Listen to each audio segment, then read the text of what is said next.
And my colleague Akshay Dongre is still with us. He's joining us from New Delhi. Akshay, Rudranath Sanyal, our old colleague who covered the war, now he's retired, of course, doesn't work with us anymore. He covered the war then. He was talking about that the role Doordarshan played, because Doordarshan was one of the, few television channels around at that time. And though there were some new private channels that had come in, but Doordarshan was still the country's channel with the widest coverage. He spoke about psyops. Now in the world that we are living in a very changed world, where they don't need PTV alone. They have all kind of handles on all kind of social media sites, Twitter, this, that, handles not just operating from Pakistan, but anywhere in the world. Today's psyops or psychological operations assume a totally different dimension. How is the Army's information warfare, IW, prepared to deal with that? Well, absolutely. In fact, this is a very important point that many people, when it comes to strategic affairs, tend to overlook as well.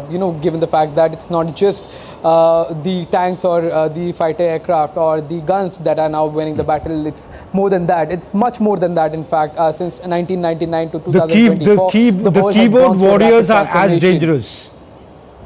Absolutely. Absolutely. In fact, biggest threat right now to countries is not an infiltration, but infiltration of fake news, of wrong information, of information that may create rift in the society, that may, spread terror among the public through false information and through, information warfare. And that is what the Indian government has been battling and has ramped up this battle since the last 10 years especially.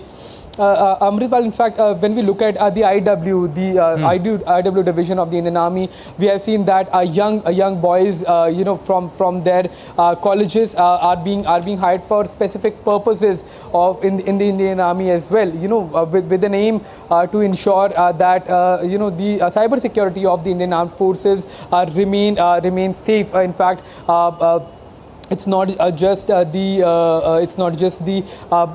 weapons that are getting modernized. It's also the cyber equipment that is being modernized. It's encrypted information is the mode of communication nowadays. There is nothing that is unsafe when it comes to communication lines, so that there should be no breach of the sensitive information that the army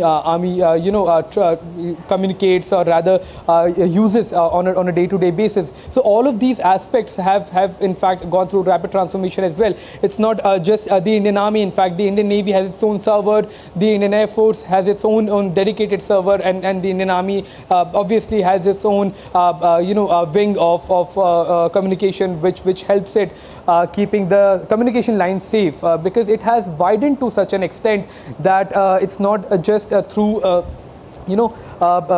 spread of word that incidents are taking place where terror is being spread. It is through social media. So somebody who is sitting inside Pakistan might as well spread false information, dangerous information into India without even needing to cross the border. True. And that is what the Indian Army or the Indian Armed Forces in fact are battling as well. So the dimensions or the layers in security have multiplied, and at every level the Indian Army has to be vigilant, because as it has been repeated by the armed forces, that the terrorists have only need to succeed once, and only need to win once, whereas the people who are securing us, they have to win every day, they have to succeed every day as far as the security efforts are concerned. And that is a very crucial point when it comes to information warfare and cyber warfare as well, coming into India, not through conventional methods but through unconventional methods as well.